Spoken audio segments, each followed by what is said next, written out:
안녕하세요. 벨라입니다. 大家好,오하이요. 어제 이제 코스피가 폭락을 하게 됐잖아요. 그래서 이제 지금 투자하고 계신 분들은 정말 가슴이 철렁거리고 또 주식이 또 손실을 나서 정말 가슴이 아프실 텐데요. 이렇게 갑자기 코스피가 폭락한 이유에 대해서 자세하게 오늘 풀어드리는 시간을 갖도록 해보겠습니다. 이제 지난 28일과 29일 동안 양쪽 연속으로 코스피와 이제 코스닥 시장에서 서킷 브레이커가 작동이 됐는데요.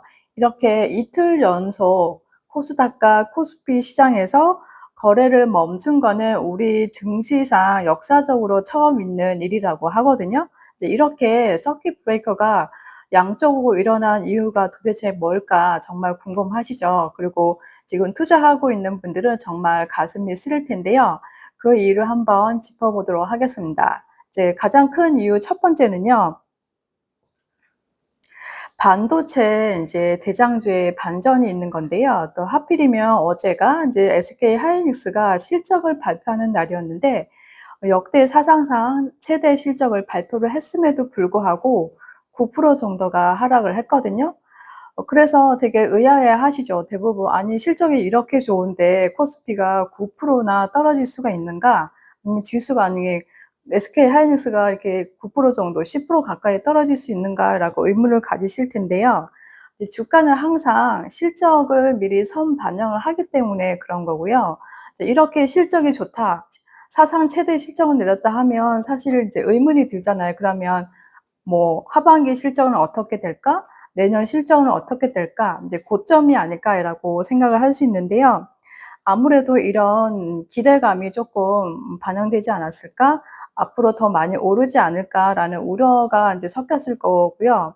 그리고 지금 중국 메모리 반도체 업체들의 이제 주식들도 많이 이제 따라잡고 있어서 그런 영향이 있지 않을까 생각이 들고, 또 지금 AI 투자 대비 실제 수익이 별로 높지 않을 거라고 생각을 하고 있기 때문에 더 이상 많이 오르지 않을 거라고 하는 그런 추측이 깔려 있지 않을까 생각이 들고요. 이제 두 번째는 밸류에이션의 거품 논란과 이제 외국인 투자자들의 이탈이 이제 있다고 할 수 있는데요. 우리나라에 지금 외국인들이 가장 많이 하고 투자하고 있는 종목이 바로 SK 하이닉스와 삼성전자인데, 우리나라 또 코스피를 이끌고 있는 게 이 반도체 두 종목인 거잖아요. 그런데 이제 외국인들이 빠져나가면 당연히 코스피에 영향이 있지 않을까 이런 생각이 들고, 또 이제 밸류에이션에 이제 논란이 된다고 하면, 밸류에이션이라는 게 주가당 순이익 비율을 얘기를 하고 있거든요. 근데 이게 지금 주가 파워 자체가 주가 수익당 비율이 지금 9년 전에 비교해서 거의 비슷하다라고 얘기를 하고 있는데, 그래서 밸류에이션이 낮다라고 얘기를 하고 있는데요.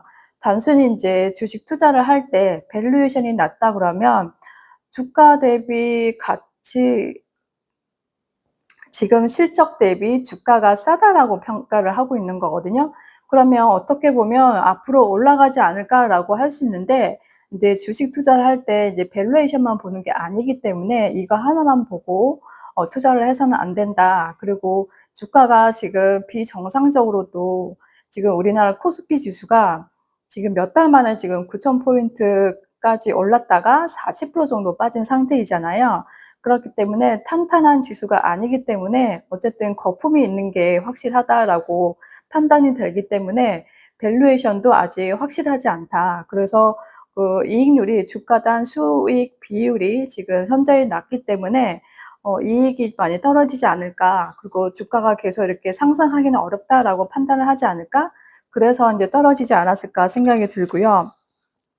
나머지 이제 세 번째는 구조적인 변동성과 이제 우리나라 정책 당국의 시각인데, 우리나라가 지금 갑자기 이제 이재명 정부가 들어오면서 5,000포인트를 돌파하면서 갑자기 몇 개월 사이에, 한두 달 사이에 9,000포인트까지 올라갔었잖아요. 근데 이 상승이 너무 비정상적으로 지금 많이 오른 거잖아요. 근데 이 오른 게 일단은 우리나라 코스피를 이끄는 종목이 당연히 SK 하이닉스와 삼성전자이긴 하지만 우리나라 산업 전반을 이끄는 게 이 두 종목만 있는 건 아니거든요. 근데 전반적으로 지금 경기가 침체가 되어 있고 다른 그런 산업 전반적으로는 별로 좋지가 않기 때문에 이 두 종목만으로 전체를 다 이끌기에는 좀 역부족이지 않을까. 그래서 만약에 반도체의 주가 흔들리게 되면 당연히 코스피에도 영향이 있는 게 아닌가라고 당연한 추측이 되고요. 또 최근에 또 논란이 된 게 이제 개인 투자자들뿐만 아니라 지금 레버리지 ETF를 투자를 했잖아요. 지금 출시를 했잖아요. 근데 이게 이제 문제가 된 건 거죠. 근데 레버리지 투자 ETF 상품을 여러 상품에 또 투자를 한 게 아니라 또 반도체와 SK 하이닉스 이런 종목에만 투자를 할 수 있는 상품이다 보니까 당연히 레버리지라고 하면 이제 코스피가 10% 오를 때 2배씩 오르는 거잖아요. 근데 이제 떨어질 때도 그러면 그만큼 떨어지는 거죠. 그러면 당연히 그 손실도 더 크지 않을까. 그리고 또 사람들이 이제 욕심이 또 코스피가 많이 오르다 보니까 일반 코스피나 개별 주식에 투자를 하는 것보다는 레버리지 ETF에 투자를 하는 금액이 많이 늘은 거죠. 그러면서 코스피가 떨어지면 그만큼 손실이 커지고 또 코스피에 들어갈 돈이 레버리지 ETF에 또 들어가기 때문에 자금적 문제만으로도 또 이제 이 수급 자체가 또 달라지기 때문에요. 영향이 있지 않았을까. 그리고 지금 이렇게 코스피가 많이 떨어졌을 때 40%가 지금 빠졌잖아요. 그러면 레버리지 ETF 같은 경우는 무려 못해도 60% 이상 떨어졌을 걸 말이에요. 근데 돈 벌려고 했는데 지금 마이너스 60%다라고 하면 정말 심장이 벌렁거릴 거예요. 그래서 아무래도 이런 투자자들의 원망이 있지 않을까 이런 생각이 드는데 정부에서는 레버리지 ETF 영향이 아니라고 얘기를 했지만 지금 금융위원회나 금융감독원 차원에서는 이 부분에 대해서 사과를 했단 말이죠. 그러면 영향이 그래도 조금 있지 않았을까 이렇게 생각이 듭니다. 이렇게 이제 세 가지 이유를 들어봤지만 우리나라 지금 증시 자체가 정말 변동성이 크고요. 올해만 우리 그 증시 상황의 매도 사이드카가 43번.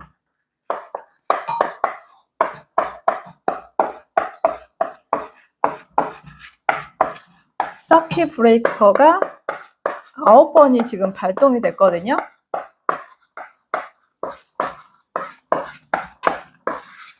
자, 이렇게 우리나라에서 사이드카와 서킷 브레이커가 자주 출동된 적은 저는 여태 주식 투자를 많이 하지는 않았지만 그래도 경제 뉴스를 볼 때마다 이렇게 자주 출몰된 적은 기사에 항상 사이드카, 서킷 브레이커가 자주 나온 적은 올해가 진짜 처음인 것 같거든요.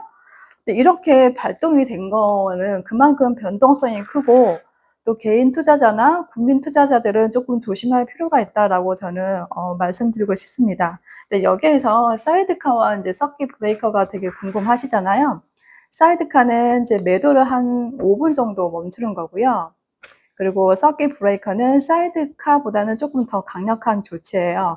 그러니까 매수와 매도를 동시에 이제 정지를 시키는 거고요. 서킷 브레이커 같은 경우는 1단계, 2단계, 3단계까지 있어서 나중에는 시장 자체를 종료를 시킬 수 있는 강력한 조치라고 할 수 있습니다.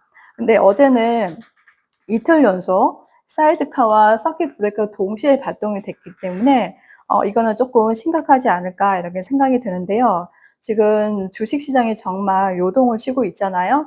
이럴 때는 조금 주식시장을 조금 지켜보시면서 투자를 하시면 좋겠고 또 어떻게 이제 진행이 될지는 또 지켜봐야 되는 거니까 섣불리 또 매도를 하시거나 또 섣불리 매수하지 마시고 상황을 지켜보시고 또 매도를 하실 때도 투자 원칙을 좀 지켜주시고요.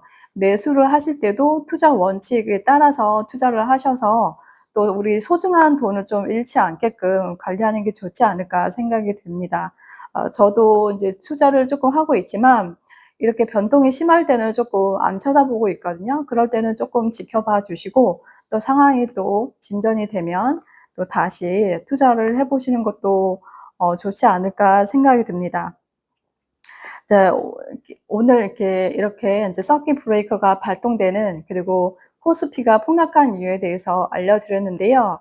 요즘처럼 이제 변동성이 심하고 또 온 국민이 지금 반도체 주식만 열광하고 있을 때 너무 한 종목만 그리고 주식에만 너무 목매지 마시고요. 또 본업에 열심히 하시고 투자는 어디까지나 이제 부업에 그런 가까운 거니까 또 전업 투자자가 아닌 이상 우리가 이거를 어떻게 할 수가 없어요. 세상에 이렇기 때문에 개인이 할 수 있는 힘이 약하기 때문에 조금 지켜봐 주시고 또 마음을 좀 진정시키셔서 또 현명한 투자를 하시면 좋겠습니다. 다음에도 또 이런 경제 뉴스나 주식에 대한 얘기가 나오면 다시 알려드리는 시간을 갖도록 하겠습니다. 오늘 하루도 힘내시고요. 무더위에 건강관리 조심하면 좋겠습니다. 大家都今天快乐，再见，谢谢，감사합니다.